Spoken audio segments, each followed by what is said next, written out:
are elder Gen Z, Zillennials, right on the cusp from the middle school era of Abercrombie and Fitch when Victoria's Secret fashion shows were at its peak. Everyone was wearing pink yoga pants, everything was hashtag swag, and nude epidemics were the norm. During this time, slut shaming was on fire with social media and nude sharing sites, but not without backlash. Soon we entered into a sex-positive era where everyone embraced the term slut, freed the nipple, grew out their armpit hair, and had sex with whoever we wanted. This felt like sweet revenge compared to the previous era's slut witch hunt. If we were all sluts, no one could be singled out and bullied. But today, sex positivity has died down, and as we've swung back into another conservative era, there's a new term for slut. A bop. A bop used to mean a good song, but today it's much more sinister. In this episode, we're gonna break down who qualifies as a bop, what bops have in common with sluts from previous eras, why everyone hates the bop house, Bop Lore, revenge of the bop. To answer the question, are bops really just misunderstood? Bitch, what I was trying to say is this situation got me so wet and so dry at the same time. Exactly.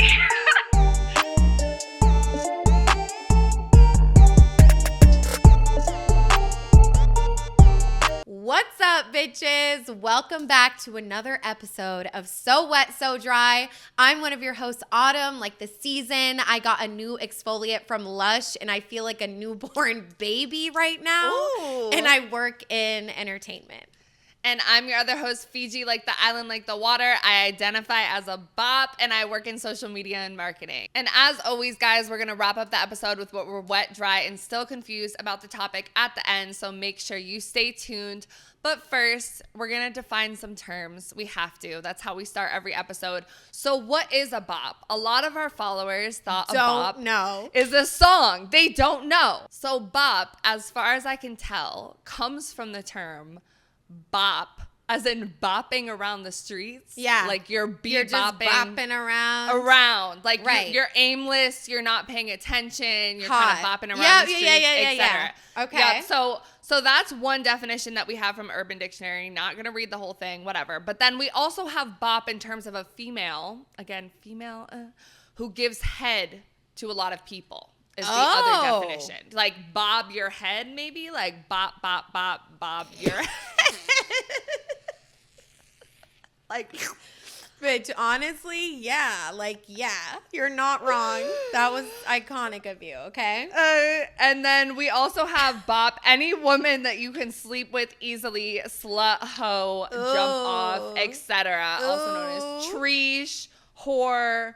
And then also a bop is one who is slutty, gets around, bops from guy to guy. Yep. And then even Merriam-Webster, the dictionary, had bop under their slang terms. And they said it's an offensive term for someone, usually a young woman, who is seen as promiscuous. Damn, Miriam knows and y'all don't? That's crazy. Right. And then there's also a school bop or a la-la bop, which I saw in a lot of articles for parents about like bullying at schools, which we're going to talk about a little bit later. I've never heard the term la-la bop, but I guess it's more popular in like middle school. Right. We just missed that time. Yeah. Yeah, so I have a couple of TikToks that we're going to watch with some gentlemen's definitions of what they think a bop is. Lovely. All right, so since people are confused on what a bop is, I'm going to tell y'all what a bop is. Okay, this is for men and females. This is mostly for females because they don't kind of get it. Step one, a bop is somebody who posts their body on the internet, all right? Or somebody who just be around, who be getting around with everybody, who be linking with every dude, who be around all the dudes. Never said she had to with all the dudes. Like, we ain't never say none of that. But say she's in a TikTok, all right? 8 dudes, 1 female. We gonna call her a bop. It goes both ways too with a male. So when a girl posts her body for views, not for like a workout video or nothing, but just for views, yes, a bop. Same with boys, a bop. They be like, she's not a bop, y'all don't even know her. Like, bruh, if you post your body for views, not if you do a workout or nothing, for views, you're a bop. If you be around mega dudes, mess with mega dudes, you're a bop. If you're a man and you mess with mega females, you're a bop. It goes both ways. But it just gets most used on females than men. I don't know why. It goes both ways. So if you twerking on the internet for views, yes, they're gonna call you a bop. Yes, they're gonna say you have no dad. Because I'm not gonna lie, if I have a daughter and I find out she's 16 and under twerking on the internet, yes, I'm whooping her. That's embarrassing. That is embarrassing. Of course they're gonna say you have no dad. Like, come on now. Like, man, let me have a daughter and find out she's showing her body off for views on TikTok on the internet. Like, man, I'm whooping her all my mother's life. What? That's not okay. But that's like a definition on what a bop is, you know. Yeah. Let me give y'all my philosophy on bops real quick, right? Or thotties, or treaches for the other people who don't know what bop means. You know how people be like, oh, I went through my whole phase, or she went through her whole phase, she's different? No. Once a bop, always a bop. Or if you ever become a bop, you've always been a bop. Good women don't have whole phases, they don't become bops, even temporarily. If you're ever a bop, you were always a bop. You either are or you aren't. That's like a nigga being a serial killer and being like, I ain't killed nobody in 10 years, I ain't no killer no more. You don't relinquish the status, that's a lifetime status, alright? That's lifetime. If you were ever a bop, you're always a bop. No one can say you will relinquish that title from you, not even yourself. It will always be stuck to you. The way your skin is stuck to you, it's always gonna be there. Okay, so for the first TikTok, like, yeah, like, honestly, I'm with it. Like, it goes both ways. Post your body on the internet for views. Post your body on the internet for views. Like, weird way to, like, not say sex worker. But, like, yeah, like, honestly, like, I have no issue with the first gentleman. Right. The second one, however, relating being a bop to a serial killer is fucking crazy. It's crazy. And imagine if you just replaced every time he said bop with whore, how horribly that would like come across. Like, yeah. Once a whore, always a whore. Like, I feel like although a lot of men believe that, like, they don't explicitly say it on TikTok as often because like it's horrible. But that was crazy. You can't even relinquish it, not even yourself. Like, that was, I hate him. I do not like him. And that's the thing, like, bop is similar in meaning, kind of, to whore. No, it is. But it's a more fun word. It's like bop, and it's new. So it's kind of like a new form of misogyny that guys think they can get away with in slut shaming. Right, because, like, oh, like, it sounds less harsh. Like, once a bop, always a bop. But, like, once a whore, always a whore. Like, once, you know... Like you're once like a slut, always like a the slut. how they like a broken whore, quote unquote. Yes, like, and we're gonna talk about that a little bit, which really makes me sad and scares me a little bit. Yeah, it's but fucked anyways, up. yeah. So that sucked. I hate that second man. Yeah, and we asked you guys because there is some difference, okay, between these different terms that we're using. We asked you what you think a bop is, and we have 49% of you guys saying someone who is easy. 30% saying a slut, 12% saying a sex worker, and 8% saying someone who is promiscuous. Someone who is easy one is a little bit fucking crazy to me. Like, that's like fucking insane to me. But I definitely voted for sex worker. I feel like slut can have a lot of many definitions, and I feel like where the word slut is coming, whose mouth it's coming out of, changes the definition. Yes. So thank you. I would go with sex worker. I think someone who is easy, that's just fucking stupid. How are they like, no. Right. I put promiscuous because I feel like that covers like everything. Right. Like, under and that's what I think I'm a promiscuity. little confused about. Like, I feel like again, like we always talk about like all these terms, like everyone looks at it differently. So you can get clouded. And I feel like your own bias and perspective like plays into it, like how you define said terms. So I guess like I'm going to learn more about it too, just alongside you guys. Yeah, and the easy thing, it's like exactly like what does that even fucking mean? What the fuck do you mean I by hate that? because that's what people would say about sluts too, is that they're easy, fucking whatever. But all right, next we're gonna get into Bop Lore, guys, and I would say I'm easy. Like, you know what I mean? Like, I don't give a fuck. Yeah. I'm easy too. Like, I like to fuck. I love to flirt. I will flirt with anyone. No, genuinely bop. I'm a bop. Right. I'm a bop. And if I like you, I'm literally the easy, like, you don't even have to try. Right. Like, it's all over, bro. Right. Anyways. And is there anything so wrong with that? No! Because do we need to be to me difficult? means like high sex drive, sexually free, Fun. like fucking bop. Down like, for fuck. the cause. Like bopping, like it's not whatever. that serious. Like, it's really not. And y'all need to stop looking at sex as like the People holy are gonna fucking comment trinity. again. People are gonna comment, Jesus loves you, repent, and you could still be saved. No, like I don't think Jesus does love me. Y'all, Jesus does not love me, No, and he that's okay, bro. I'm not impressed. Right. All right, getting All into Bop Lore. First, we're gonna watch this one TikTok. Another fine gentleman.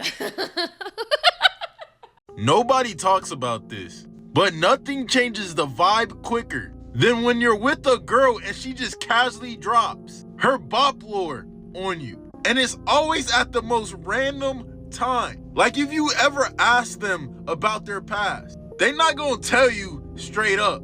It'll be when y'all are chilling just on the couch or some shit and she feels comfortable with you, then that's when she'll do it. And it will always be the craziest shit. Like, yeah, no, I fucked with the whole basketball team, but that's only because I was mad at my ex. Like, what did you just say? And then you gotta sit there and play that shit cool, cause you still trying to hit a couple more times. But you know now that she's not wifey. And it's like, damn, shawty, why did you have to tell me that? Like, I wanted to know, I'm not gonna lie. But at the same time, I kinda didn't. But once you hear the Bop Lore, you know you're never going to look at her the same. Okay, no, because this is like actually my fucking like not trauma, because we know what that word means, but it's something. Because this idea that men have of once a bop, always a bop, once for the streets, always for the streets, once a stripper, always a stripper. Like that is like, it's so sad and it's like crazy. And it's like at least like, because, y'all don't provide a comfortable space for us to talk about Bop Lore. So, once we're comfortable, something might slip out. And then be like, oh, shit, but at least we say it. And y'all just, like, secrets. Right. And it's part of our identity. Like, I identify as a bop. I identify as a slut, whatever. I feel like being an attractive woman, no matter what, I'm going to get called a bop or a slut or whatever, just because there's attention on me. And in this book, and in this book called Sluts by Beth Ashley, she talks about that too, how a lot of people who call people sluts are really just like jealous of them, like that sort of thing going on. For sure. Because honestly, like to be outwardly like a slut and proud about it is like not an easy thing to fucking do, but it's also like, you know, for us, especially growing up, it was like, it did give a sense of freedom. Was it a sense of false freedom? Maybe. I don't know. But it fucking felt good at the motherfucking time. But it is really all about like, I'm going to be perceived as such anyways. I've been perceived this way since I was a 12-year-old little girl. Right. You know, it's like, okay then. And then you want your partner to know the real you. But also with all this shit with men, it's like you're so afraid to tell them who you really are because they're going to be like, oh, and she talks about this in the book. So this book called Sluts by Beth Ashley, she talks about the madonna-whore complex, which is essentially like men can only love the Madonna and fuck the whore and never like the other to either. And it's a stupid age-old concept by Sigmund Freud. It's fucking dumb. It's not believable, but it's unfortunately like people have bought into it, men have bought into it, and they believe it. And even Andrew Tate talks about broken bitches who fuck without feelings. And he pretty much says that like a bitch who's broken, which is, again, this is from sex worker mentality, right? It's from pimp mentality. It's like you break a bitch down to the point where she has no feelings. But women who do sexual things without feelings, which I have done and am able to do, Andrew Tate would see me as a broken bitch. And he had even said that like women should write their body count on their forehead so that it would keep the Modern Family together, because like these bitches are not worth it. And like only said bitches are. Like it's the whole Madonna-whore complex going on. And it's sad because we internalize a lot of that, and it affects not only our relationships with ourselves like deeply and who you let see what part of you, but also with like romantic partners, especially men. Dude, because I feel like I was with a man that like believed this, and I had to like convince myself that like, no, I'll be different. But like that is really how it feels. And like, that's why like part of me feels like I can't be with them. Like, I don't know. But even like with women, with anyone, like your Bop Lore, your body count, like these are all like scary things for me to tell anyone, because you just like never really know. But then you like add on like the fact that it's like I'm like telling a man that like I know is only ever going to see me a certain way, and he's like low-key verbatim said it, like, you know, and you just like have to choose like to believe differently. But like emphasis on it affects the relationship with yourself too. Yes. And it's like something like that is like really hard to unpack. Like I could get emotional right here with you guys on the fucking pod. Like it's really fucking hard because as much as you like shout in the streets and like tell other women, like it's hard not to like believe that about yourself, that like you really are just like a whore that like doesn't like have a lot of feelings and shit. Right. You know? And it's really like the scarlet letter, like, you know, Easy A and like the scarlet letter and stuff. Yes. It's like once people that like book. pin you as that or you label yourself as that, like you are forever that. And like it causes like downfalls in your life. Like even the author of this book, Beth Ashley, talks about like in writing about sluts and like sex positivity, like a lot of her husband's friends and like other men that she's met have like put her down for the work that she does and always like are like, oh, well, she must be hard to deal with. I'm sure she's crazy in the bedroom, like da-da-da, like sexualizing her because of the academic work that she's doing, but because of the like camp that it's in. And it's similar to us too. I mean, we face that all the time, even having this podcast, not being sex workers anymore. Anytime you talk about sex or you own your sexuality, you are sex positive, people are going to label you a certain way and put a scarlet letter on you and see you as a bop, see you as a slut, see you as easy, see you as whatever. And that's going to cause you, and I know this is like the whole episode, but like that's what like sparks the like revenge piece. Cause like you have to like take that power back. Like it's as simple as like us saying bitch all the time. Like they're just words, but like it is like powerful when you like contextualize it and everything. Okay, so coming off of Bop Lore, we're going to talk a little bit about our bops misunderstood. And this is a concept that we're going to keep coming back to throughout this episode. But specifically within the Bop Lore, we're going to watch this TikTok first. Ever sitting down with your bop and you start hearing her Bop Lore, her backstory, that should be sad, low-key, super villain ass backstory. Like, damn, you done supposedly been done wrong 1,000 times. But once you hear the Bop Lore, you figure out why they bop. I'm talking about the actual lore, not the stories that make you never want to eat again. But yeah, if you haven't heard it, go catch up on it. I'm telling y'all, Bop Lore is the new MCU since Marvel falling off. That should be entertaining. And then there's a lot of other TikToks with kind of like trending audios or like music or whatever. And that'll say things like me having a conversation with a known bop, but realizing she was just taken advantage of for real. Me listening to the misunderstood girl explain her Bop Lore, and I realize it's not even her fault for real. Bop Lore, but it's just a woman who wants to experience genuine love, and men only want her for her body. When I'm trying to lock in with fine shit, but I gotta sit through all the Bop Lore and her talking about her ex. Damn, well, at least they were kind of onto it a little bit. Right, like these are nicer because I think exactly like how we're talking about, like we were sexualized from an age like fucking 12 when we're just trying to find our own sexuality, like come into our body, like boys, like girls for the first time. And now all of a sudden we're like sluts. It's not really our fault for real. And a lot of and it gets into like rape culture and a lot of stuff like that too. Like a lot of these, when she's taken advantage of, it talks about situations in which like a quote unquote bop, you know, is known as being a bop, but really like was essayed or was like raped. So it's like, it's like, finally, like, thank you. Yeah. You know what I mean? Because it's like all this like Bop Lore, but it's really just like the same thing as like hoe shit or like whatever, you know? But at least like, I don't know, it looks like some people are kind of getting it. So that's a good thing. And it made me think like, because, you know, like if you replace the word bop with slut, it's pretty much the exact same thing as when we were growing up. Right. But I feel like the word itself, bop, is like lighter, and it's having people like bop house aside, because they adopted the term bop after the term was already like slang and like popular or whatever, and we'll get to the bop house. Right. But don't you feel like it's like almost a nice progression of like kind of like humanizing sluts a little bit? I do at think least so. with these. I think at least with these for sure, but what it does for the bitches before is like just give them another word to make it not sound as harsh when what they're saying is really like Andrew Tate mentality, like horrible.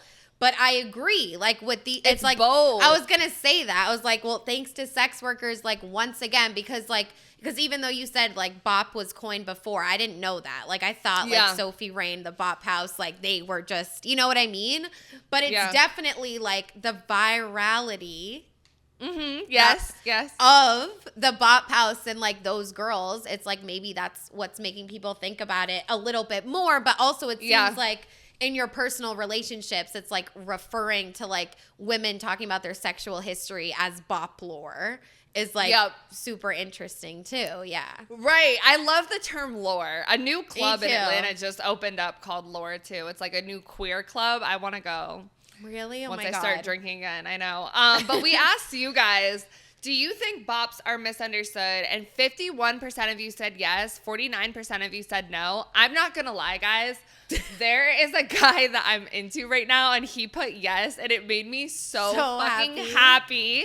Because I'm like, a lot of people think like the misogynistic slut shaming shit of like, oh, a bop is just a bop, a slut is just a slut. Like, she's easy, she's promiscuous, like, she's blank, worthless. end of story. That's it. And they don't consider, you know, I've never been essayed, raped, like any of those things, but I have other stuff in my history that is like, yeah, I was taken advantage of, or I was sexualized too early that caused me to like, or I'm fucking bipolar and I'm hypersexual and like whatever, like stuff that makes you be that way. And also, is it so bad to be that way? Like, is it so bad to like flirt with multiple people, to have different types of romantic sexual relationships? Like, why do we have to be so prude about everything? But it's like you have to make the choice to ask yourself that question and about the people around you, and people they don't make that choice. Like, it's like, I feel good with like how the world is, like that's what it is. It's like maybe it gives men peace. Like a whore is a whore,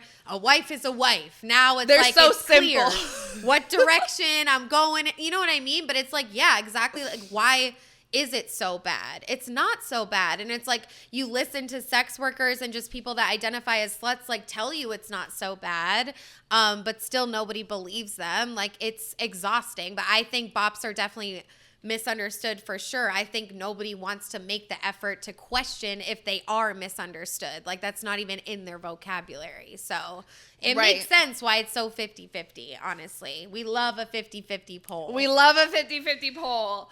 But next I want us to move a little bit into sex positivity versus slut shaming. And we have done an episode about sex positivity in the past where we kind of confronted our own relationship with sex positivity. And like, we're both, would you still say you're in a weird place about it? Because I know I am. Oh yeah, for fucking sure, bitch. Yes. Yeah. We have always been two very sex positive bitches. I mean, obviously we have this fucking podcast, but we think we've gone off the deep end too far, which is something that we're going to talk about a little bit more when we get into the Bop House. Oh, great. But a lot of it is in response to slut shaming. So in the book, the audiobook that I listened to, Sluts by Beth Ashley, she talks about all the different types of slut shaming. And it's crazy because it's like, I knew this, but then when you put it in the context of a book and you're like listening to someone say it, you're like, what the fuck? But she talks about like how sluts, you know, the intersectionality of all of it and like race, class, gender, sexuality, all of those things. For example, like Black women are the only group of people that have a term Jezebel, which is like a slut to just mean Black women. Yes. So like they are particularly slut shamed a lot more than any other race of people. And Black men are also slut shamed a lot in the sense that it's like we have this stereotype of Black men having bigger dicks and being better at fucking. That is slut shaming. That is over sexualizing them and assuming that they're better in bed because of their race. And then you get into queer people and you have gay men who are always hypersexualized because of like Grindr and things like that, and HIV and AIDS. Back when PrEP first came out, people were slut shamed for even being on PrEP, even though they were trying to protect themselves. But it was like, oh, well, you are obviously sleeping around. You're a slut. You're dirty. You're passing around HIV, like whatever. And then same with queer women. And bisexual women always slut shame because it's like, you know, why can't you just choose? And then also lower class people are often seen as more promiscuous and like slut shamed as well. Like she talks about the show Friends, which I've never watched. Have you watched it? Friends? Yeah. You've never watched any episode in your life? No. Damn, babe. That should be like a good never have I ever for you. But I've seen it. I've seen it. apparently there's one of the friends is like the sluttier one, and she's like lower class or whatever. And she talks about that trope of like whoever's like lower class, less educated tends to be like sluttier or tends to be more likely to do like sex work and stuff like that, like slut shamed, etc. Yeah. Okay. Yeah, but she goes on to say a lot of the slut shaming happens in adolescence. So just under 18% of people will be slut shamed in their adolescence. And then with that, there's all these articles like from parents.com, which I kind of talked about earlier with the la la bop thing. What does it mean to be a bop? Getting called this slang term could hurt your teen. So there are a lot of articles right now. Like when I was searching bop, it was all bop house and teen stuff, which made me think of the show Adolescence and how her nudes went around. I was like, this is literally, if there were to be another story on the girl's side, it would be the bop situation. Yeah. But she also said in her book that someone calls a woman a slut or a whore on Twitter, well, X, whatever, almost 10,000 times a day. According to a 2016 study, 200,000 aggressive tweets were sent using those specific insults in a given month. Jesus. If you're counting, that's about 7 abusive tweets per minute or 9,500 a day. What's worse is that half of the offenders were women. 72% of women across the UK, the European Union, the USA, Australia, and New Zealand report receiving unsolicited nudes online, a phenomenon commonly dubbed as cyber flashing as well. So, yeah, there's a lot of slut shaming going. I mean, we know. We're in the Andrew Tate, Pop the Balloon, all of that era where it's like all music is like so over-sexualized. Like every music video, like all fashion, like whatever, so over-sexualized. Sex is in our fucking face. But at the same time, we're in this conservative time period of like, don't do that. Right. And you like live in, and we always talk about like living in like big cities like LA and like Atlanta. It's like in our echo chambers. Feels like there is like slut positivity, sex positivity. Like sometimes it genuinely feels like that. But like, yeah, and this is not surprising at all. But what I think is interesting is like how it is evolving. And now people are saying things like bop lore, bop history. Like that is like, I don't know if it's good or bad, but I think it's something. And I think it's like making people think about things differently, like if they do know what it means. And I think it's a little more sinister because it's both. Like I think like bop is a lighter term, right? But like it's more sinister in the sense of like when you call someone a slut or a whore or like whatever, like that's like, oh, fighting words, like that is bad. But like half of our followers didn't even know what bop meant. Like I've heard people call people bops when I've been out before. Like I have heard it be like slang being used like to call another person a bop, like, oh, she's just bopping around, she's be-bopping around, like whatever. Like I've heard that. And it's the same effect as calling someone a slut. Like, and they're trying to hide behind those words. Yeah. Right. It's like, oh, it's a fun new slang term. Let's all use it because you know how fun it is to find a new word to say. Like, you know, on TikTok, there was like, she just turned 19 in Poland is like this new queer term to be like, she's serving because apparently when you turn 19 in Poland, you can serve in the military. Bro. So like she's serving cunt. Like she just turned 19 in Poland. So it's like when you hear the term bop, you want to use it because you're like, oh, it's a cute term, right? But it's really just and the bop house is like encouraging people to use it hard, right? Too. Right, exactly. They're making it fun. They're doing their dances, etc. So, but we wanted to ask you guys about your experience with being slut shamed because I feel like based on the first couple of polls that we asked you guys, you were like, yeah, like a bop is someone who's easy. And like bops aren't misunderstood and like whatever. So and who then hurt you guys? Right. And then we got to these polls and I was like, oh, funny how most of you have been slut shamed. Okay. So we asked you guys, have you ever been slut shamed? 66% of you guys said yes. Only 34% said no.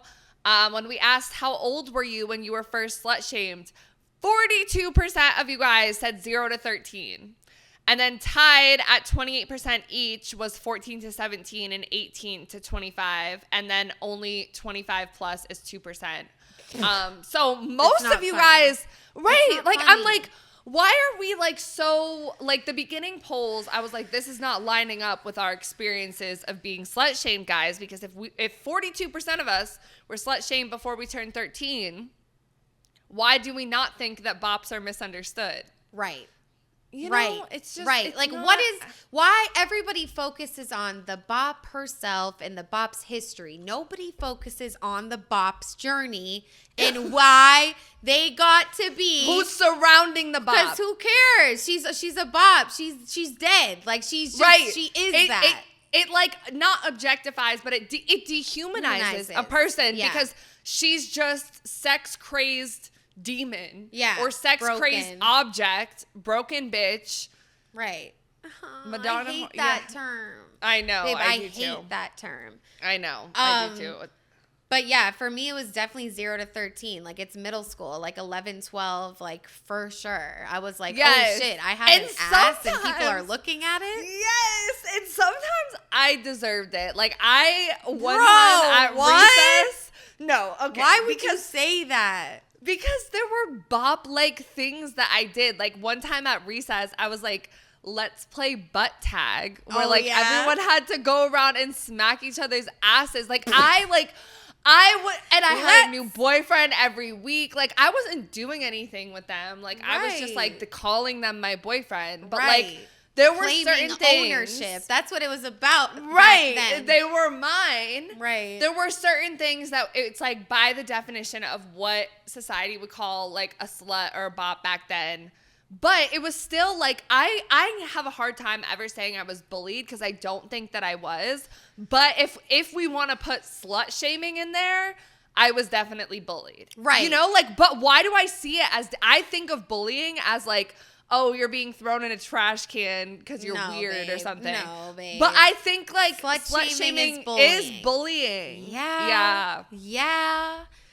You guys, like, honestly, like, I just feel like being slut shamed was like the entirety of my like, I'm like not like, I just feel like it was constant. Like, it was fucking constant. And like, I'll never forget when I got like humped in the cafeteria in 5th grade. Like, that's like when it all started.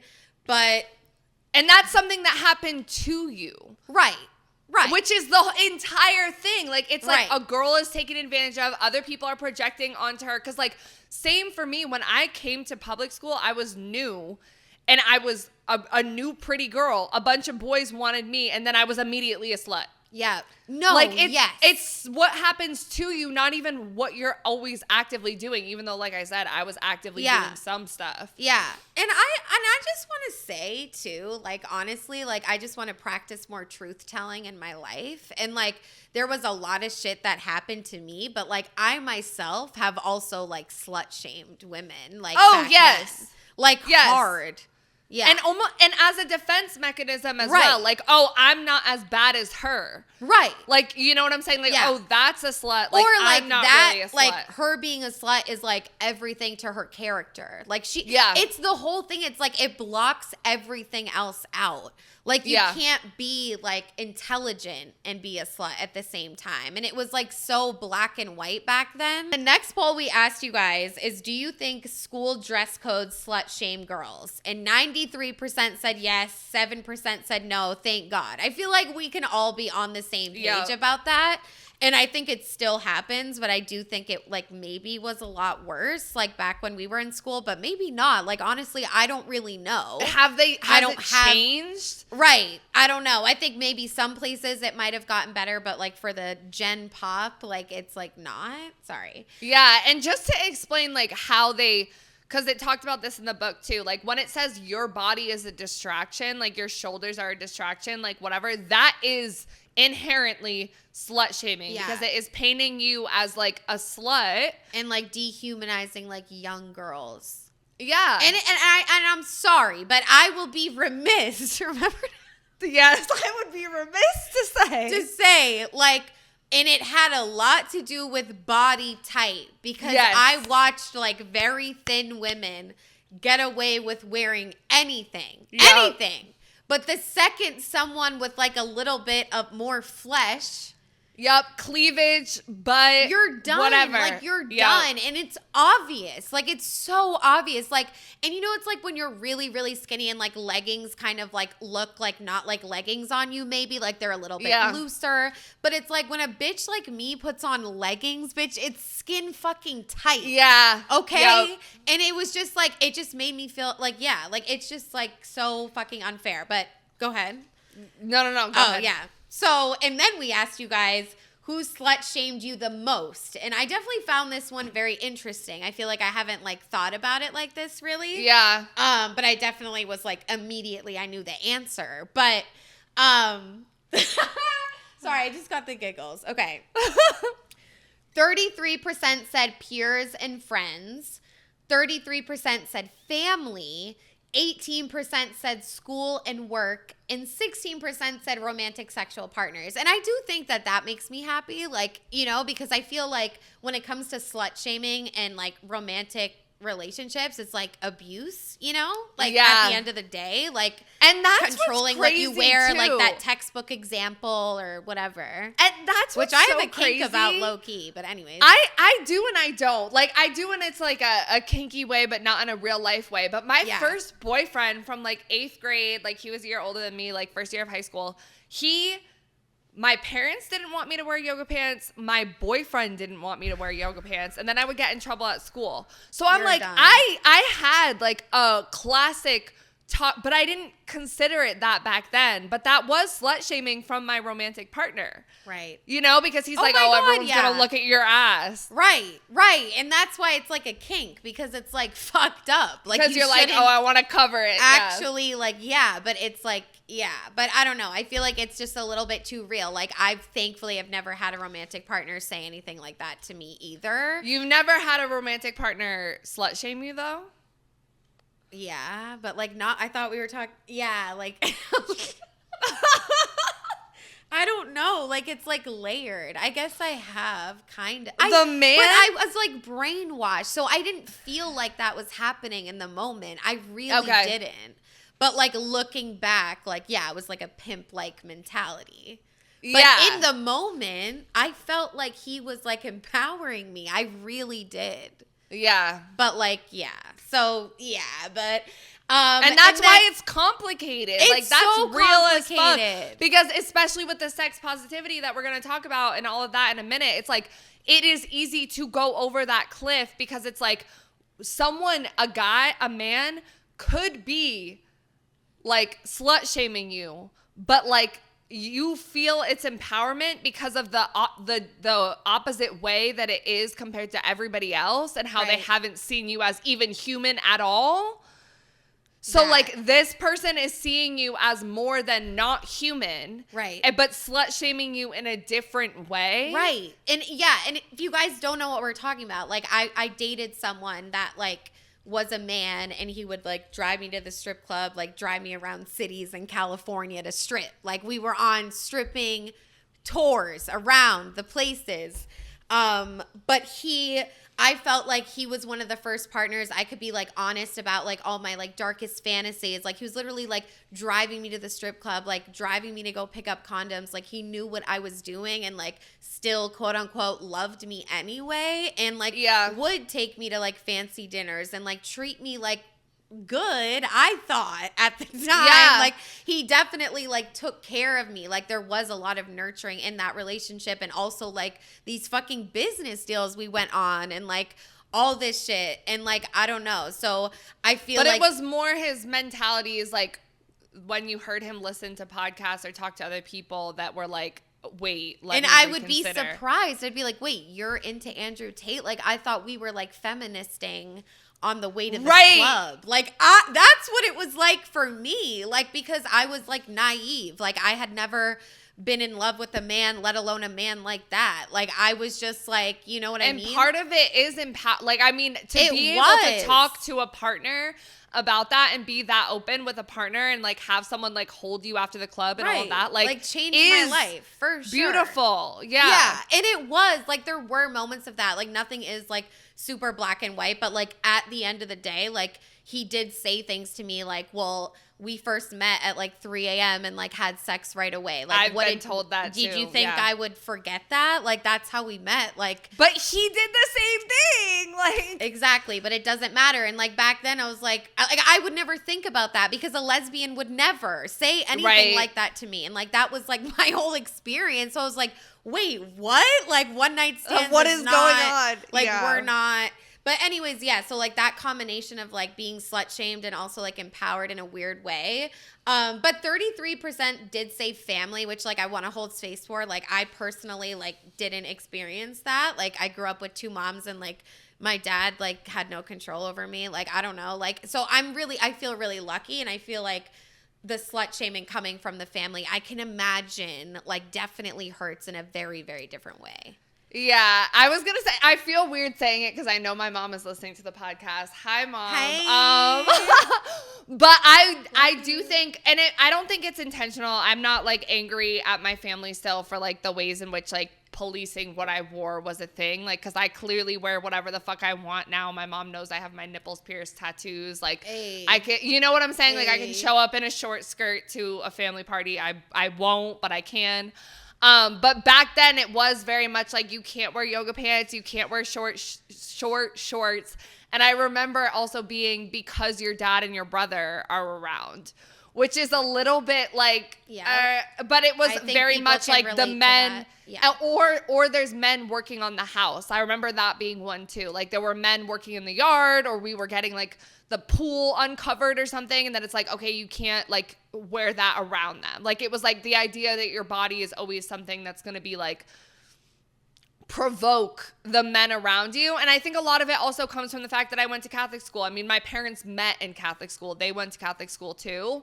So a lot of that is just like passed down through fucking generations and like whatever, but it stops with me. Yeah, for sure. And it does. And that's okay. It's like, you know, people make mistakes and like all that shit. And it's like, there's like, it's not like your family came up with that. Like that is like the norm. They inherited it. Yeah. Right. And it's like, that's not an excuse, but it is a reason. And like, that is like the majority of people's experiences. Like it really is. And it's horrible. But it's all about breaking the cycle. So exactly. But peers and friends, like, I don't know. I went back and forth between like school and work. Like school was like really fucking bad. Like, but when it comes to work, like, I don't know. So I feel like peers and friends for me, like, I feel like the most I was slut shamed was like for sure, like my peers, people I weren't friends with that were fucking mean as fuck. Like, yeah. And boys, men and boys. And then one of our listeners submitted a story, which is like one of my best friends from high school. Not from high school. We met in elementary school. I'm sorry. I didn't mean to do like that. Like she was like my best friend. Always will be. She said, literally all of high school, you know the deets. And I will definitely say like there's like 2 significant like things that have happened to me. One was like the nudes situation. Okay. I was like 12 years old. There were these 3 popular, really attractive boys. Okay. And I like your girl was like kind of like dabbling with all 3. Like we would just have text conversations. Right. And then I don't remember what provoked if someone asked, but I did end up taking a picture of myself, 12 years old, okay, in like underwear and a bra, like just like a bathing suit, nothing explicit. Not even nude. I know. And I'll never forget the picture. Like it was a black bra, like pink panties. I was in the mirror, very 2000s in the background with my pink fluffy rug and all this shit. But anyways, so yeah, sent it. They were all pleased. Life moves on. Next weekend, I pull up to the party, okay? What and party? Like this kid, like he always had people in his basement. Like it was like the spot on Friday, you feel me? Okay. And then so these 3 dudes that I sent it to, mind you, they're all best friends. I don't know what I was thinking. I thought like, I don't know, like maybe like I was very romantic. So I was like thinking, you were naive. Yeah, like I didn't know like what was going on. They literally all cornered me and were like, this picture, like holding it in front of my face. Like you sent it to all of us. Like I'll never forget it, bro. And then like they weren't mad though. Like they weren't mad. Like they were kind of laughing, like keying about it. But ultimately they wanted to know like who I wanted the most. And like we're all like, and mind you, 12 years old. So middle school. Like crazy. But anyways, I don't know what happened, bitch. But that photo got passed around the whole fucking school. Like the whole school. Like everyone saw it. Everyone saw it. Okay? Everyone saw it. And then I don't know like what happened, like it's kind of all blocked out, but somehow like the police got, like somehow like somebody's parents found out and the police got involved. They went to these boys' homes, wanted to delete the photo, like very traumatic, right? And my mom is a lesbian. She came out when I was really young. So I was with not my other mom, but someone else. Anyways, it doesn't matter. I didn't live with my dad. He comes over. He's crying. He's like, we've talked about this so much. Why do the dads always cry when it's shit like this? Okay? My dad is a middle school principal in the next town over. So he's dealt with shit. Like he did understand the middle school experience. Yeah. And anyways, it was just super traumatic. I didn't go to school for like a week. When I did go back, kids like threw basketballs at me and were like, what the fuck? It was just like, it was really bad. And then on top of all of that, a few years later, I basically like what this listener story is referring to is like me and my friend group were known for hooking up with older boys, right? Okay, I talk about that man I was like really into freshman year. He was a senior. We were known as a friend group for like stealing, quote unquote, the senior boys away from the senior girls. So they hated us hard.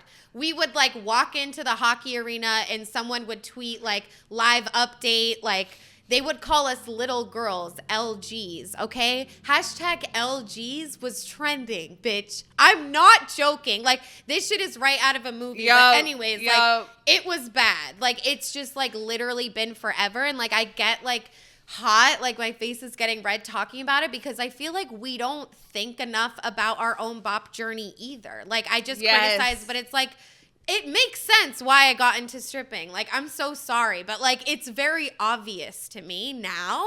Yes. And it's, like, these things, like, hold trauma forever. And, like, I just, like, yeah. So, yeah. That's the lore. Yeah, because that's like, lore. your bop lore. And it's, like, that's, like, the ways in which, like, you were taken advantage of or society, like, because you were young, you were trying to find your own sexuality. You were I was a little naive. Horny. Like, you were horny, you were naive. Right. Like, yeah, and same. I was making out with boys under the stairwell. I was like fucking people in the locker room. Like, but I was also similarly, like, I had waited to have sex with my first boyfriend, and then he left me for a senior girl, so I became a slut as revenge. But like, exactly, it all comes from a place of like hurt, humiliation, like public embarrassment that almost like makes you like try to like embody it. You know what I'm saying? Yeah. Oh, and then the other thing is when I would like get like some guy would like rub my pussy in math class and everybody saw. Like shit, like it's just it goes on. Like I just feel like.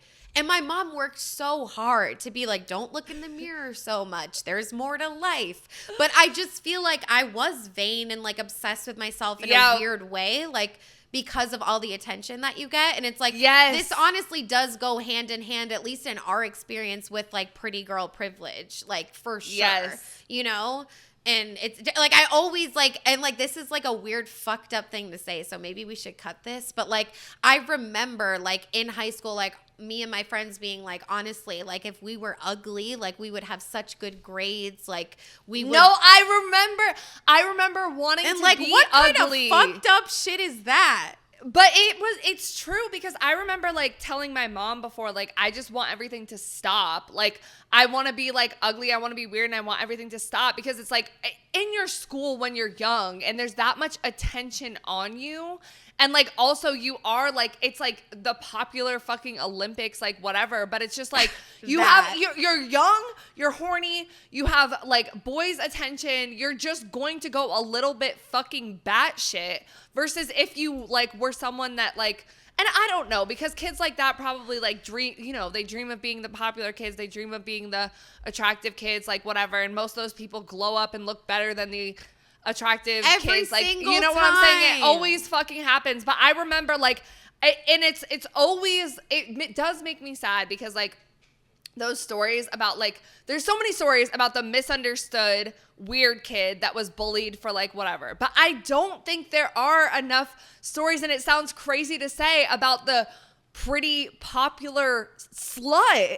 Right. And the ways in which she's bullied and shit like that too. Like, I mean, in Right. Mean Girls, you like kind of have that. Like, there's certain Right. stories that touch on it. Yeah. But it's like you have everything, like everybody wants you, but like no one respects you. And Well, then I think it's like, and especially just with popularity, it's like you just never think anything's wrong with them. Like, we're like conditioned to think like, oh, well, because they get so much attention, they're so pretty, like they're good for sure. Like, we don't need to focus on their story and their plot line. You know? Right. Right. But no, it's real. Like, it's a real thought, and it like honestly, it goes hand in hand with pretty girl privilege. So going off of the whole conversation of slut shaming and bullying and how bad it gets and all of that, I want us to start to think about the concept of like revenge and like protest and what it means to like fight back against this sort of slut shaming. And first, I have this TikTok from one of the Slut Walk. So Slut Walk is a transnational movement that called for an end to rape culture, including victim blaming, slut shaming of sexual assault victims. And it was essentially protests against explaining or excusing rape by referring to any aspect of a woman's appearance. It began in Toronto, Ontario, Canada, after a Toronto police officer suggested that women should avoid dressing like sluts as a precaution against sexual assault. Subsequent rallies have occurred globally. So this kind of ties into that whole like misunderstood Bop Lore stuff that we talked about, where women were, sexually assaulted, taken advantage of, raped, whatever, and then seen as sluts or just dressed a certain way and were told to not dress that way to protect themselves from violence that is not their fault. Yeah. And this Slut Walk was back in 2011, so it kind of triggered this whole sex positivity, slut positive movement that we're going to talk about as well. But first, let's watch this TikTok to kind of get the vibes. You dressed today? No, I'm dressed like a woman. What made you decide to come out looking like this? You look like a slut. I dress like this because I can dress whatever I want to. Period. Do you believe in God? Yes, Jesse. I believe in God. Would God want you to be a slut? He want me to be whatever I want to be because God believes in choice. And you should know that, Jesse. That's why you're allowed to wear this lame ass shirt. Would your parents be happy to know that you're a slut? My parents will be happy to know that I'm a free woman on a billboard in Times Square in Soho because we take back the woman form and we ain't lame dudes like Jesse wearing striped shirts. We are all sluts. You're a slut. Your cameraman's a slut. Your PA's a slut. And your mic's a slut. Because a slut is not what you made it, Jesse. A slut is what I made. I'm saying it doesn't matter if I'm a virgin. It doesn't matter what a woman's sexual history is. A slut is a word for anybody who's owning their sexuality. And what made you a slut? Because I own my body. My body is not a political playground. It's not a place for legislation. It's mine and it's my future. Yeah, no, like I definitely like remember this time hard. Like I feel like this was like our peak adolescence. Like, you know what I mean? Like I talk about it all the time. Like my Tumblr bio was like, our handle was nipple confidence. Like it was very like that. And like men still to this day, but also back then, look at women like the woman we just saw. Like they are so delusional and so far out of pocket. But I feel exactly the same way that she does today in 2025. Like that it's literally all about how you define slut at the end of the day, like she said. But I just like remember that time and like feeling so like empowered by these things. And it's just like sad to think that like maybe we took it a little bit too far. But I think like at the end of the day, like I still would rather have done that than like revert inward and be so scared of like being myself and things like that. Yeah, exactly. Because there was a reason, like we were hostile about it and took it too far because there were guys like Jesse in that video that were pushing back. And it was just like, let me be confident, because like otherwise you're gonna tear me down regardless. Like it felt like a fight, like it felt like a protest. And like now looking back, it's like, okay, did us having our nipples out or our armpit hair out, like did it really do anything, or are we in the same culture? Like you focus on that like external fight of like the men in the street and like the people around you, but you don't focus on like the internal fight, like with yourself. And that's why I think we took it too far, because we weren't really thinking about like what we really wanted. And like maybe it was like, well, this is what we have to do to like break free. And and I would argue that the progression from like nipple confidence and like nipple confidence, like your thing, like the nipple out, free the nipple, like sex positivity, led us into this sex worker like OnlyFans era, which like me and you were like, it had Bop been a term, we would have been in that, but we'll talk about that in a little bit. I do want us to watch. Oh, and one other thing about the slut walk, Amber Rose was one of the big leaders of this, and she's for Donald Trump now. So like obviously things fucking changed. Like what the fuck? But here's another TikTok just talking about that era of feminism. Does my naked body intimidate you? 'Cause it should. You're gonna see my nipples. We are the daughters of the witches you couldn't burn. No, I don't go to clubs. And no, I don't wear makeup. I mean, but she wears short skirts. I wear sneakers. She's cheerleader. I'm on the bleachers. What the fuck? Fuck her. I am gonna braid my armpit hair. Boys, you're scared of hairy legs? Stay away from me. I have a built-in back brace by braiding both of my armpit hairs together. From one end to one end, it's like a bridge. And my body lives in the 5th fucking dimension, bitch. We bleed 100 gallons of blood in 1 year.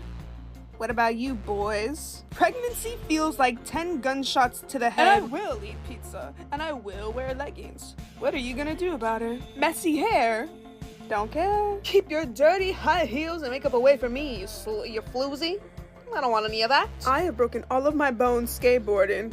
I don't even like skateboarding, but girls can do anything, boys. It was so funny the way this person said all that stuff, because I could just think of the Instagram infographics and everything during the era. But the first part really got me when they were like, you're gonna see my nipple. Do you want to see my nipple? Like like we were so like, we are sluts and you will hear us roar, like even if you don't want to, like extra as fuck about it. And it was like white women and like burning bras is like the biggest like stereotype, or like it was back then. And it's like, why did we literally do that? Like I literally was like, I can never wear a bra like ever again. Bras represent like all this shit, and it's like, okay, right? You know, it's not the end of the world, but it's like, it's like, I guess, you know, it is going to be a little cringy, if you will, like, especially, like, like, just privileged as fuck, like, but, like, I do think it's, like, all of that did lead us to, like, where we are today. Right. So, and that's why a lot more people have reclaimed, just like reclaim the word cunt, reclaim the word bitch, like reclaim the word slut. But when we ask you guys, do you identify as a bop? Are you reclaiming the term bop in the same way? Only 20% of you guys said yes and 80% said no. So clearly, even though we did all of that to be like, I'm a slut, nipple confidence, like you can't it's not like that anymore. It's like not like that anymore. Like honestly, like that time period was like, and again, echo chambers, right? For sure. Like, was it really like that in like Alabama? I don't know. No. Like, I'll never know. Right. So but like for where it was. And I mean, I honestly, before like Fiji did this episode, whatever, like I thought, okay, a bop was like a sex worker actively working. So I was like, no, like I don't, like I did. But now I'm like, okay, yeah, like I for sure do. And not just a once a whore, always a whore thing, but like also just the bop mentality Like, Yep. I feel like I do bop Because I don't think it's different than a slut, honestly. I don't right, think and I it's- definitely identify as that. So what the fuck Yeah. are we saying? But I think it also, to give the audience some slack, it's like a lot of them didn't even know what it was. And Right. the people that did thought it was someone that's easy. So they were, of course, I'm not easy. Like, you know what I mean? Right. I don't know, but yeah. But yeah, so next we're going to move on to another section called She Don't Want to Be Saved. Don't save because her. this is another thing with the bops, right? So we're talking about this revenge era that we had, and the pendulum is swinging. Like right now Right. we're back into conservative era.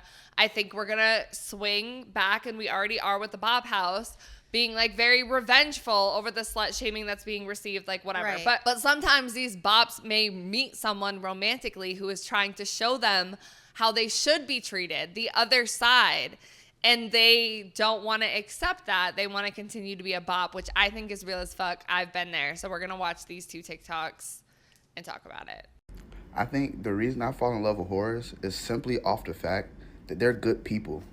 And it's like, I get caught up in their lore. Like, I have a conversation with her, and she'll tell you everything that happened to her in childhood, and you used to kind of sort of feel bad. So once you get into a relationship with them, it's like you let certain shit pass because you know that she don't know no better. And then you be trying to show her, you be trying to show her, you be trying to show her, you be trying to show her. And it gets to a point where it's like, bitch, are you just not listening? That's why my heart be hurting so bad. That's why. That's exactly. Listen, my views on bops are probably the way they are because it's so much easier to fall in love with a whore. They're so easy to talk to. They don't judge you. They really listen to you, you know? And then when you take time to empathize with them, it just makes a lot of sense why they're the way they are. Like, if you ever sit down and talk to one of them, bro, like, they've been sexualized their whole life. Like, this is all they know. All they know is the game. You see what I'm saying? So it's like, of course it's going to be hard to take somebody out the game when all they know is the game. That's why I'm not gonna lie, bro, and I think I said this before, but there's a reason why dudes be out here trying to save these hoes. It's a reason. Like, if it was no reason to be out here saving hoes, niggas wouldn't be out here trying to save them, I swear. Like, does this piss you off? Like, this pisses me off. No, because I get it in a certain sense, too. I'm just but, okay, well, why don't you go first then? Like, for example, like, the relationship that I was in where my partner was, like, abusive and slut shamed me a lot. Like, not okay. Like, it was abusive.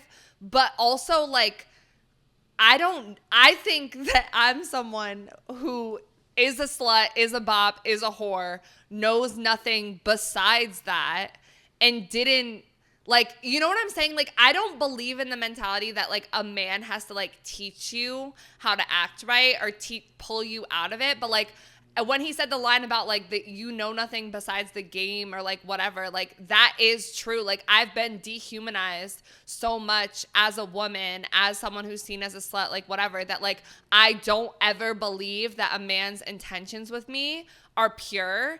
And so when they are, I don't always recognize it. And I'm not saying that his necessarily were. Like, they maybe were, they maybe weren't. But, like, I think I've had that issue in a lot of relationships with men where, like, the man maybe was trying to have the best intentions with me and didn't even know my bop lore or anything like that, but it's how I see myself. And so then I show up being more avoidant towards them, or I show up trying to play them, do them dirty, go fuck their friends. Okay, yeah, you got You know me. what I'm saying? Because it's gagged like me. I didn't think about I it don't like that. believe that Right. I don't believe that they believe me to be more than that because I've been stuck in this game my whole life. Like, you know? It's so true. And, like, even just, like, telling, like, new people that, like, you were, like, a stripper, like, I, like, automatically think that, like, their opinion is going to change of me, like, completely.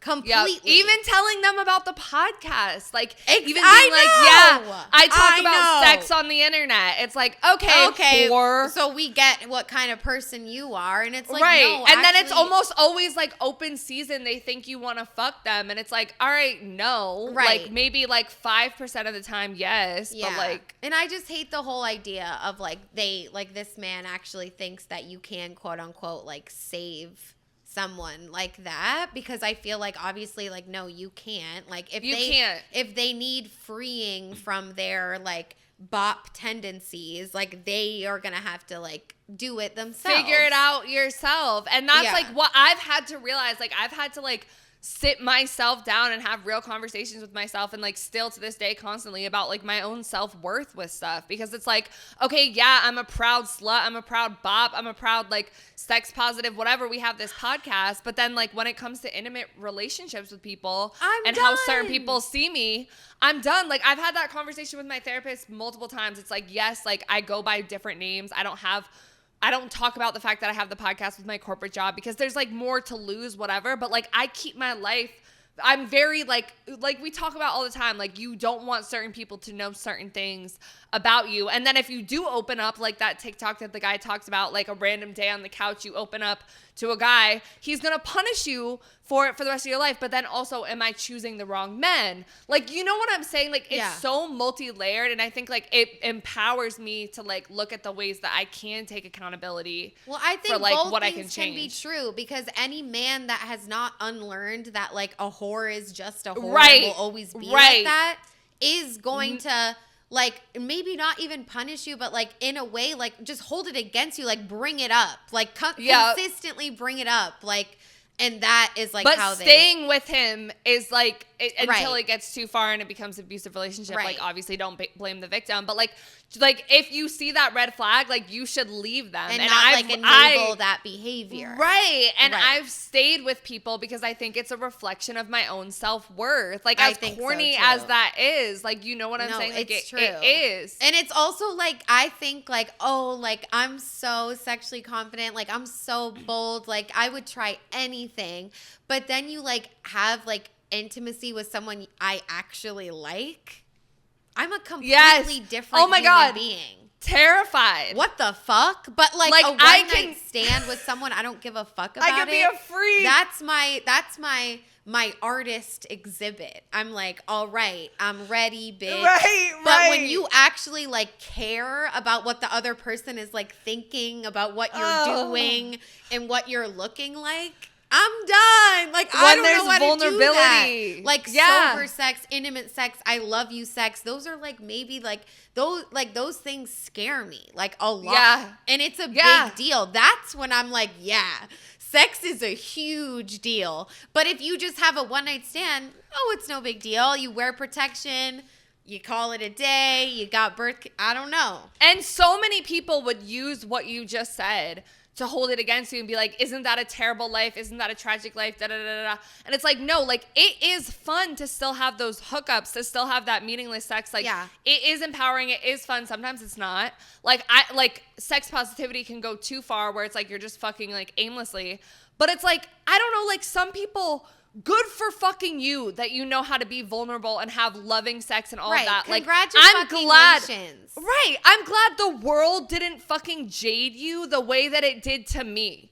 Like, and you know, to so many people. Fucking many. And it's just like, no, like my life hasn't been a tragedy. Like actually I've learned a lot about myself, and like a lot of the sex I've had has been very fulfilling. Has it been earth shattering? I'm so in love with them, let's make babies. No, but that's not all that sex is. And it's like, I save that for like very few fucking people, because like, and I think it's something I want to work on. Like, I do want to work on, like, having, like, sober, intimate sex that, like, means something, like, meaningful.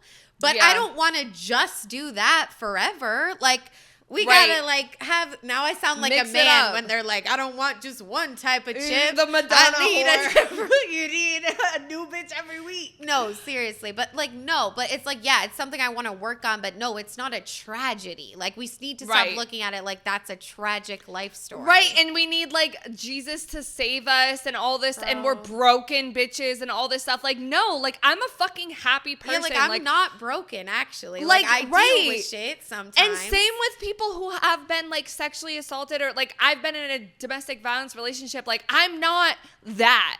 Like, you know what I'm saying? Like I am capable of having great sex, like great relationship. Like we all are, just because we've been through stuff. But like for you to dehumanize us because we approach sex differently or approach relationships differently based off of our history and the way the world has perceived us. That's fucked up and it's not fair. And a lot of times it comes from a place of jealousy, honestly. Yeah. And honestly, a lot of people might think like it is crazy because they're like, oh, well, I feel so much more comfortable having sex with like a partner that like loves and cares about me than like a stranger. But to me, like, I don't know what to tell you. Yeah. Like, the partner that loves and cares about me makes me want to jump out of my skin, seep into the floor, and wash away with the tide, bitch. But, like, the one night stand, I'm like, all right, I'm clocked in for work.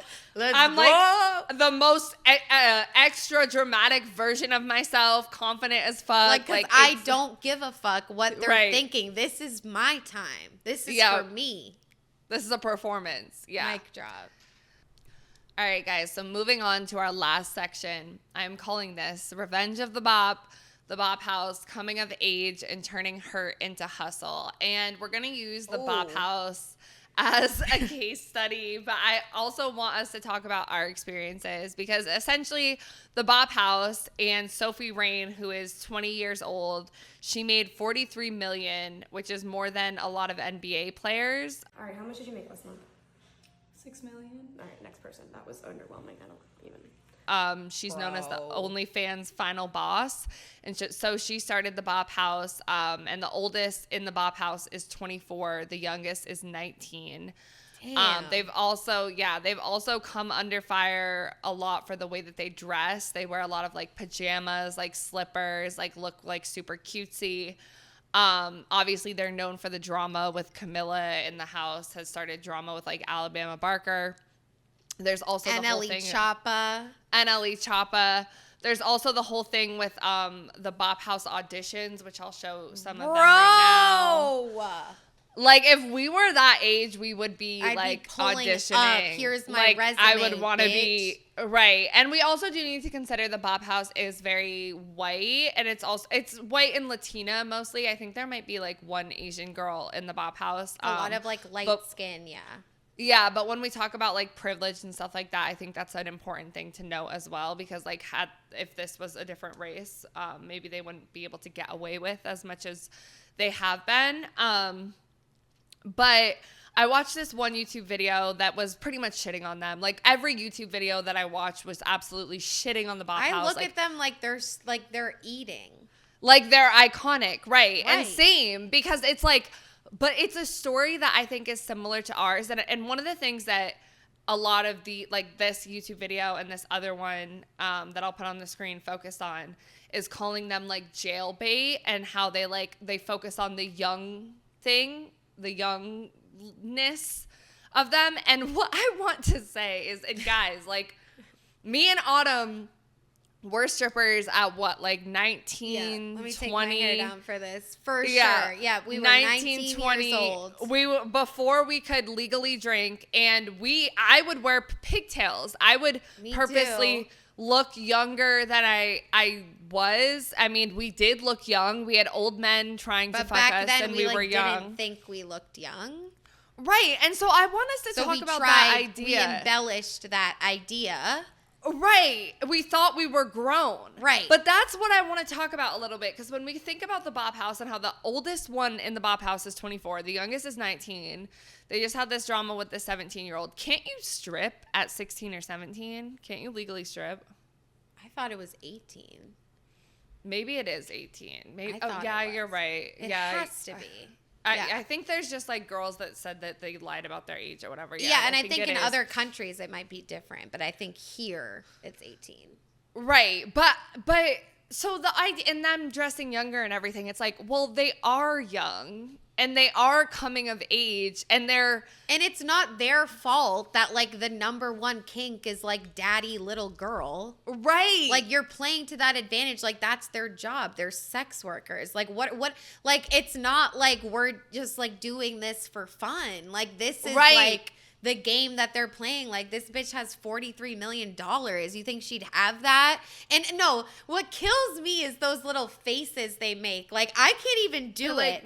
Yeah, it's like I'm like, oh my God. Like, what are you guys love doing? the little dance, the like, me too. No, like, and one of the things too that like the video was shitting on them for was like flaunting all their wealth and like glamorizing the lifestyle of being a bop. But like, I look at it differently, and this is why I'm talking about like turning her into hustle, because I feel like it's like, if you're seen as a bop, right? If you're seen as a slut, if you're seen as a sex worker, you're dehumanized. People on the internet are going to hate on you as much as they're going to watch your content and like sexualize you and like whatever. Like, masturbate to it later. Like, it's, right. There is a certain level to which a lot of these women have to prove why they are doing that work. Sophie Rain has to be like, yeah, I made $43 million, bitch, because everyone else is going to hate on her on the fucking internet unless she like comes with the receipts as to why she's doing this work.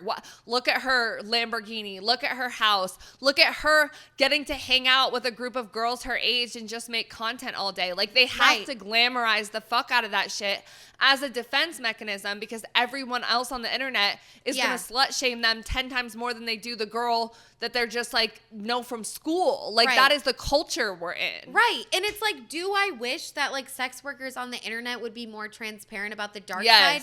Yes. But also, I don't think it falls on like 19-year-old girls to like make that mark. You know what I mean?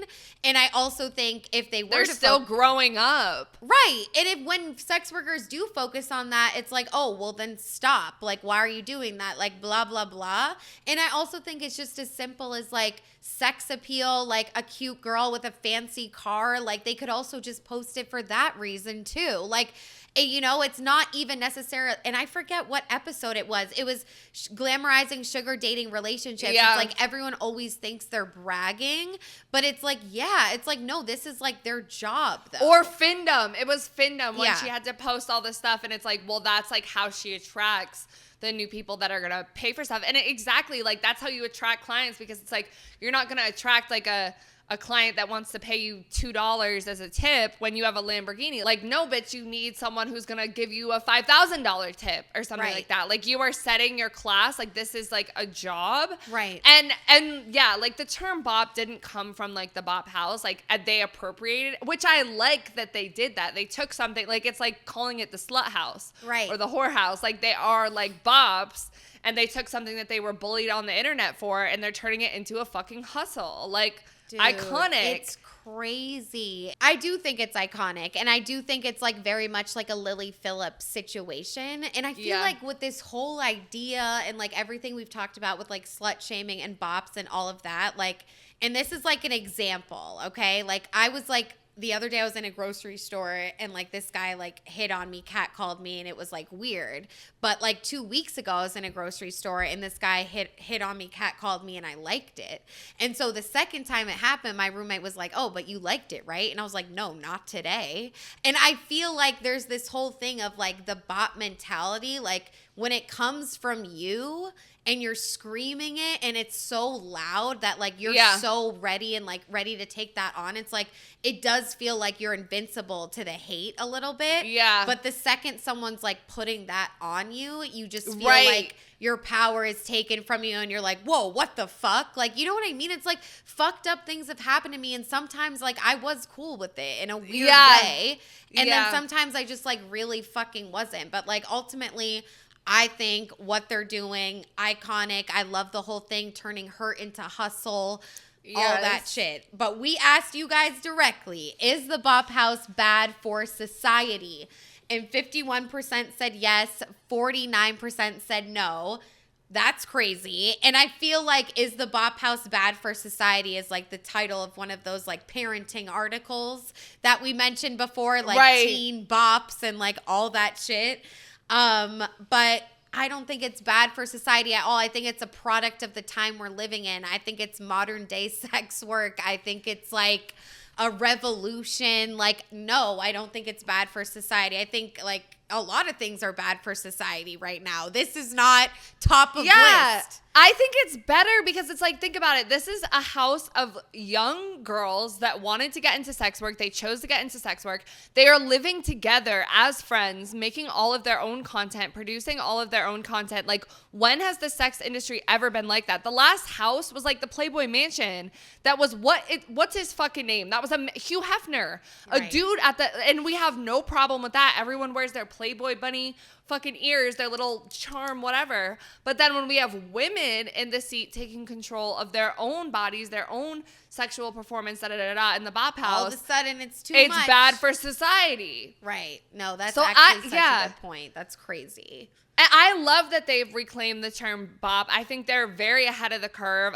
I love the bop house in fucking general. I think a lot of the drama is like, all right, like, you know, it's PR stunts. It's doing too much, and in some ways, it's just like gossip, it's giving, whatever. like bad reality TV, but it's fine. But they're we do what we gotta do. Right? People are eating it up. Like, I watch those compilations. I'm like, oh shit, what happened?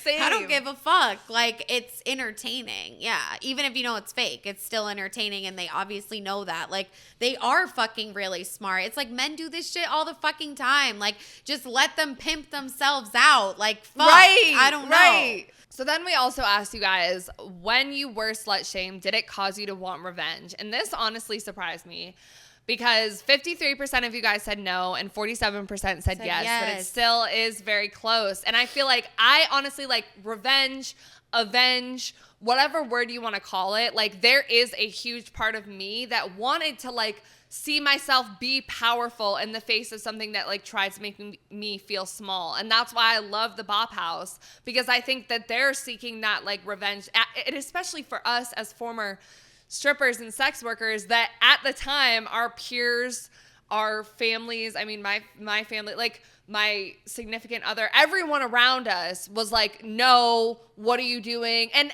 looking back, what were we doing? To a lot of degrees, we weren't prepared. Living, bitch. But I would never change it for the world. And like the fear for like us being okay versus the slut shaming are two very different things. I think there's people that genuinely cared about like if we were good versus people who just wanted to slut shame us. Like, I remember my roommate at the time was like, oh, your heels in the living room. Can you leave take your heels out of the living room. Like, okay. I was like dirty or something like that. Like, you know what I'm saying? Touch the floors of the strip club. We don't want it in here. And then my roommate thought I stole $100 from her. And she like told people. And it was when we were just getting close. And you were like, I feel like I have to tell you something. But like, I don't know. Like, there was shit that happened. But I honestly think like the hate we got from people was just like making it all the more better. Like, making us wanting to do it more. And that's what I'm saying.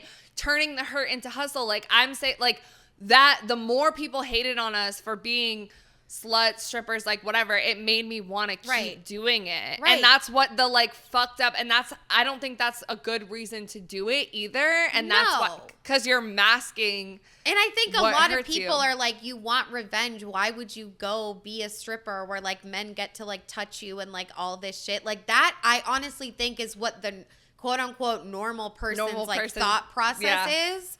But to me, do you want to explain that? Because I feel I'll explain it. I think because you think I can too. I mean, I think it's like people like, it's like, but you're actually in control though, like as a sex worker, and like that is what I like firmly believed in. You're like, making the money. What I still do believe, right? Like, if we're like trading goods, like at the end of the day, I'm providing you with a good time, but like I'm getting like actual money. And it's like, it's not degrading because like you're letting men do what they have done and do anyways, but actually you're like getting paid for it now. Right. And I look at it, I don't look at it as selling your body. I look at it as selling a service. Yeah. It is a skill that you need to be good at, and I don't think I was good enough at it to continue stripping. I can't fucking dance like that. That's like why I respect you know what I'm saying? Like, it's something that's like difficult to do. It's a lot on your body for sure. It's a lot on your body. I cannot pole dance. But yeah, I even think not exactly. that, just the lap dances. Like even the lap dances, your thighs, like, or even just the awful. emotional exhaustion of like talking to people all day. Right. Like that part, I think I'm better at. But yeah, exactly. I think it's like in our regular lives, no matter what, we are going to be sexualized. Like we walk down the street, we go to the gas station, we go wherever we go, we are going to be sexualized. Like someone is going to make us uncomfortable, and we're gonna have to like either laugh it off, be a bitch, do whatever. And that's exhausting. But in this one thing in every other arena of our lives that we're seen as like small for or weak or worthless or dehumanized, in the strip club, it is a superpower. Like your attractiveness and your ability to finesse men, hustle these men, get money out of them, provide this service. Exactly. That is seen as a superpower. In every other part of society, it's not. So I think that like that mysticism, that like magicalness of the strip club, of the bop house, like it's going to be attractive no matter what to any woman who is struggling with this type of shit, because we want to live in a world where it's not a fucking problem to be like free, flirty, attractive, fun, or to have other people projecting their shit onto you. Right. And you soak it up with your identity. That's not fair either. Or like even having like an actual like degradation kink where it's like you're being objectified and like fucking like, and you like are okay with it. Like who says we have to hate that? Like even when it's real, I don't know. So yeah, but I think you fucking nailed it. It's also about that one thing that you've been shamed about for so fucking long. You go into the strip club and that is like your superpower. That is like applauded. Like you're doing a great job. Like I remember when people would like, I would be like, oh, this guy wants 3 hours in VIP. And my manager would be like, oh, that's why you're my favorite. And I'm like, yeah, bitch, I'm eating. Like it's just weird. Like it's just a weird, but I love the word that you use, like mystical, magical. Like that is what it feels like. It has an allure. Right. Like I do think a lot of my trauma comes from the strip club, but I also think it healed a lot of me as well. It's not all just like fucking bad, you know? Yeah. And I do wish the bop house and everything else showed more of the dark side, but like we have to remember that they are young too. Like the 19-year-olds, that's how old we were when we started, and we didn't know shit. Like who were we to go teach other people about the dark side of stripping? We're just trying to survive out here. Exactly. And I think that's what, these are the first girls doing what they're doing. They are paving the way for a lot of shit.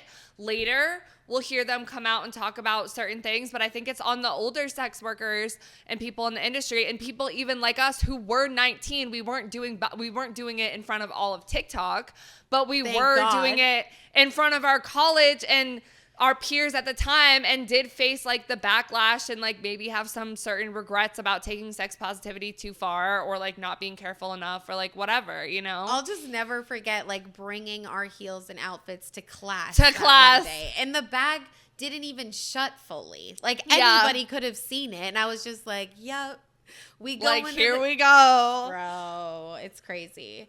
But it is now time for us to wrap up, guys. We are going to talk about what we're wet, dry, and still maybe a little bit confused from this episode.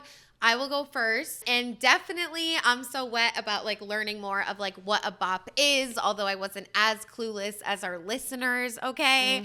I definitely like was still a little bit loose. Like these terms can be so hard to understand sometimes because everyone has different takes, and like a lot of the bop speech online is like has hatred infused in it, so it's like difficult, you know. But I don't know, and I think just like even talking about like being slut shamed and like those younger like forming years, it's like it sounds so corny, but like we don't realize like how much of our like life is like and mentalities are like formed during those years, and like all those first experiences, like first time, like the first time you realize that like you had a body that like someone could be attracted to, like that's a big deal. And like some people don't get that till like a lot later, and some people get it really young, and like that shit matters. Like that like definitely influences like the person you become and like how you think about things. And I think I'm what about making the distinction between like the external journey with slut shaming, like with other people, and then like that internal journey, because I do believe if I had like worked on that internal journey more, I probably wouldn't have like done that thing when you took a picture of the guy's license plate. Like I probably wouldn't have done that, you know? Like maybe, but I just feel like, you know, maybe I would have made not better choices and where like I'm slut shaming myself, but like there are definitely certain decisions I've made when I was a sex worker that I disagree with. Like I should have thought about that one a little bit better. But like we ball, like we live, we move on. So it's okay. But I do think like just like focusing on like the bops journey on how they got to be where they are today is like something that is like healing and like powerful to think about and like really helps reframing, you know, your mind on like how you view just like sluts and whores, like whether they're sex workers or not and what those words even mean. But yeah, overall, wet about the entire episode. I feel like we really went on a journey, and I think like I'm really wet about like pairing the like slut shaming with the revenge because I don't see that really talked about in a positive way ever. Yeah, honestly, same. I feel like I'm definitely very wet about like my own internal, both of us, because like I've seen you grow as like we've been friends, like, and how we started versus where we are now. Like I think before we were only focused on the external and like projecting and like probably not focusing on the internal like as much at all. And I feel similarly, like I feel like a lot of the relationships that I've been in have been a projection of my own self-worth and like the things that I've done and the sex work and like whatever. Like I think I have less trauma when it comes to like the strip club and like the sex worker stuff I've done. Like I don't regret it as much, but I do regret. But, like, I must because it impacts my self-worth and how I, like, get into relationships and all of that. So, like, yeah. So I'm definitely wet about, like, just clocking that and thinking about it more so that I can, like, grow as a person. And I am overall wet about, like, the ability to want revenge, both, like, us, ourselves, and watching, like, you know, the free the nipple whole, like, slut walk situation and then also, like, the Bop House and everything because, like, otherwise, what do you do? Like, you need to have that fire in you to, like, fight back and to, like, want revenge and to want better for yourself. Otherwise, you're just going to, like, crumble in the corner and be dehumanized. Like, they kind of want you to be. I feel like it's, like, either, like, you, like, hate yourself then. That's the alternative. Like, if you don't put that revenge, like, outward, like, it's not going to be It'll eat you alive. And that's what a lot of hate people ourselves at the same time. It was both because we were very depressed at the same time too. But it's like, what do you do? Like, at least if you can do the like, turn hurt into hustle, like revenge situation, at least you're still functioning. Yeah. And counting our money on the living room floor at 4 a.m. Like I felt fucking good. Like I really know, did. Iconic. Like bro, I'll never forget. Anyways, are you all done? Yeah. Okay. Okay, and I feel like for dry, it's just like, again, like no one teaches you like what to do, right? Like in these situations, like I feel like I am dry a little bit about the like overly sex positiveness like of that time period, just because I think like no one like what happens when you get slut shamed as a little girl? Like what are you supposed to do? Like what are you supposed to like channel through that energy? Are you just supposed to like move on from it? Like are you supposed to create something? Like no one tells you like what to do. Yeah. And I think the obvious path is to like embrace the word whore and like become just fucking outward about it. Like that's what you see in movies. Like that's what's ingrained in us. So it's like as much as like I definitely don't regret that time period like at all either. And like, cause not only was I like sex positive, I was also like fucking gay as fuck. And I was like queer positive too. Like it all was like existing at the same time. But I don't know. I guess it's like I wish like our, you know, culture would like set us up a little bit like better for that, because I feel like that is how we get this. And it's like, I'm also just dry overall about like the people online like talking about Bop Lore and like disguising that word as like, oh, it's okay to say it because it's not whore or whatever, and all that shit, and just the hate that like the Bop House gets, because like it's not there. It's like we always say, like people blame the porn star, blame the creator, but it's not their fault. Like this society is thriving off of the Bop House for a reason. Like, and it's not a bad thing. It's like they're just working. Like, you know what I mean? So I don't know, dry about like that shit for sure. Yeah. Yeah, same. I'm definitely dry about the fact that a lot of this stuff starts in adolescence, like when you're young, and even in watching that show, Adolescence, and like how much of it is connected, like the girl's story and the boy's story. And like bro, the way that they were talking about incels, it's like you guys are like 12. Like what, how do you literally know what that is? And it like, starts so early in the misogyny of all of it. Like I think so much of this, like bop this, bop that, slut shaming this, slut shaming that, it's very misogynistic. And like, especially like the Andrew Tate stuff and the madonna-whore complex and the like broken bitches situation. Like I like, no matter how much I fix myself internally, like that will always be hurtful to hear, like those things. And like, you can never, especially when it comes to like romantic relationships and like just like other people seeing your worth, and even like business wise, like even people looking at us as like, I feel like sometimes I think I need to work twice as hard to prove myself just because of the lane that we've put ourselves in. Yeah. And it'll probably only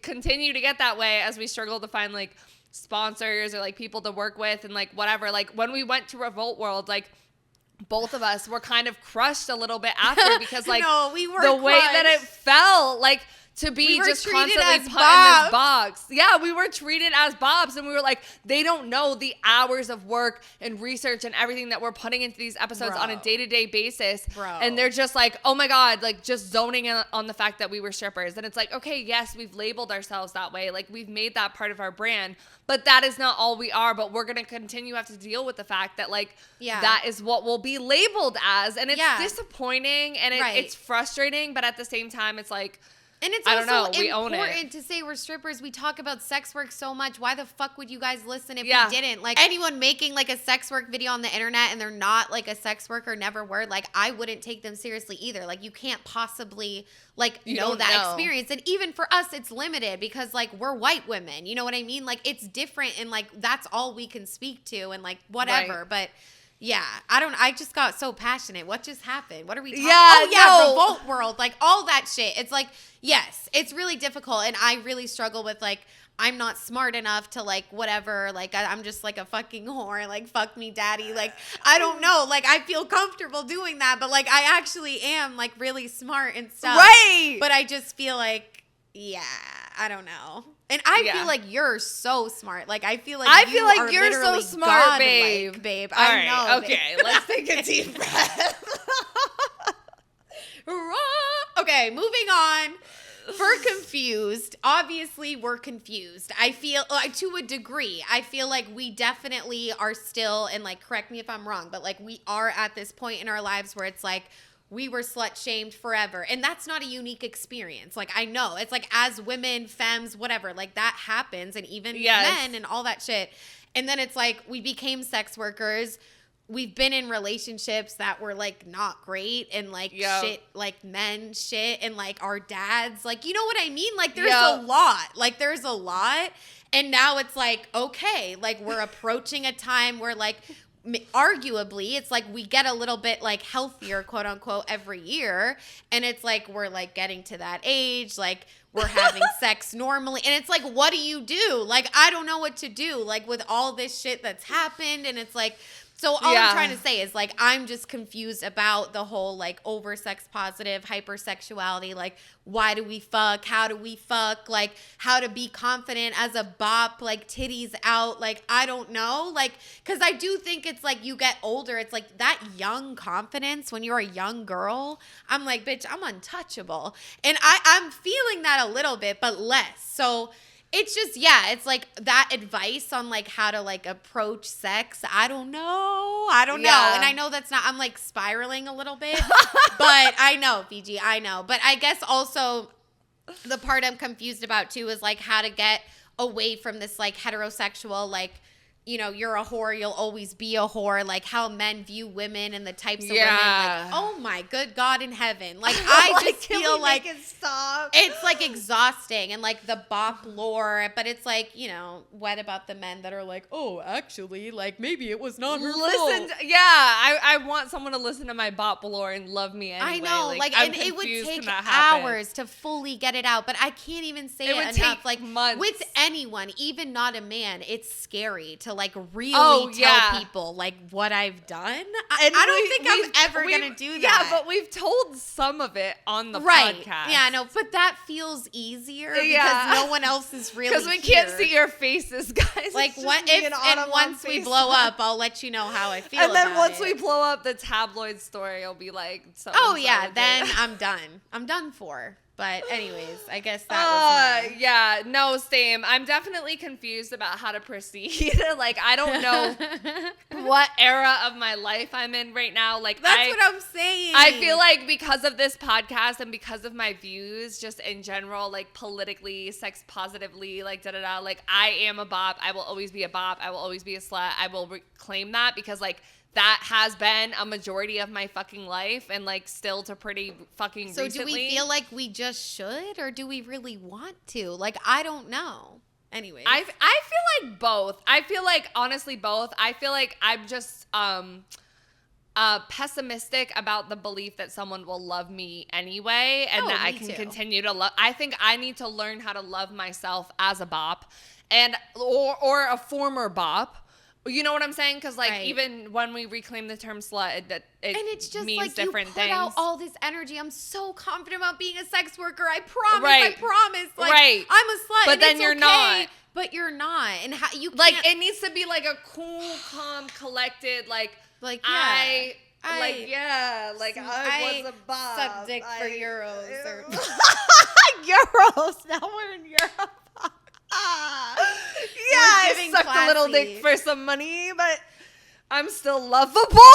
Yeah, like I know. I don't know if I'm lovable either. And like that's just like obviously I would say like you so fucking are. Like I love you so much, like more than anyone. You but, like, too, babe. But I like, get it. Your personality, like I feel like we are so much more. Yeah, I just feel like what we've done like has like it's affected. But I also feel like I never really felt like I was. Like I feel like I've always struggled with that. Yes. I don't think it's just the sexual shit. Yes. Right. Yes. All right. Yeah. But yeah. So anyways, guys, let us know what you thought in the comments below, or please DM us on Instagram at So Wet So Dry. The O's are zeros. Your thoughts, if you have any topic suggestions. Someone recently just did that. So shout out. And I'm going to do that episode next. Yes. And it was a great idea. So please keep doing that. And you can also follow us there to participate in our polls and submit stories for our episodes. We post weekly new ideas, concepts to think about. And you can follow us on Spotify, Apple, really up our followers, rate us on platforms like that too. It takes literally 2 seconds, you guys. It takes 2 seconds. You can write one word, bop city, bop, like whatever city. it is. Like comment bop below if you're still listening. Hey, and bop, subscribe bop on YouTube. We really want to get to 1,000. We're gonna get there, bitch, whether you want us to or not. But thank you guys so much for listening. It's your turn. Yes, we also have listener support. It's $9.99, $4.99, or 99 cents a month. It is in the bottom of the description of every single episode, no matter what platform we are listening on. And we love you guys so much. We will catch you in the next episode. Bye. This is not why we broke up at all. It's not even something that I came to the conclusion of and was like, you know what, after dating a woman for a year, now I don't see my future with a woman. Because right now I'm only interested in women. Today I'm only interested in women. I'm bisexual. I don't care about the old-fashioned way of having babies anymore. I literally don't give a Adolescence was not a bullying works both ways cautionary tale, and I'm really concerned about anyone who thinks it was. Nicole Kidman says she had real orgasms while shooting this movie. And I completely understand why. This movie was wild. Scenes was crazy and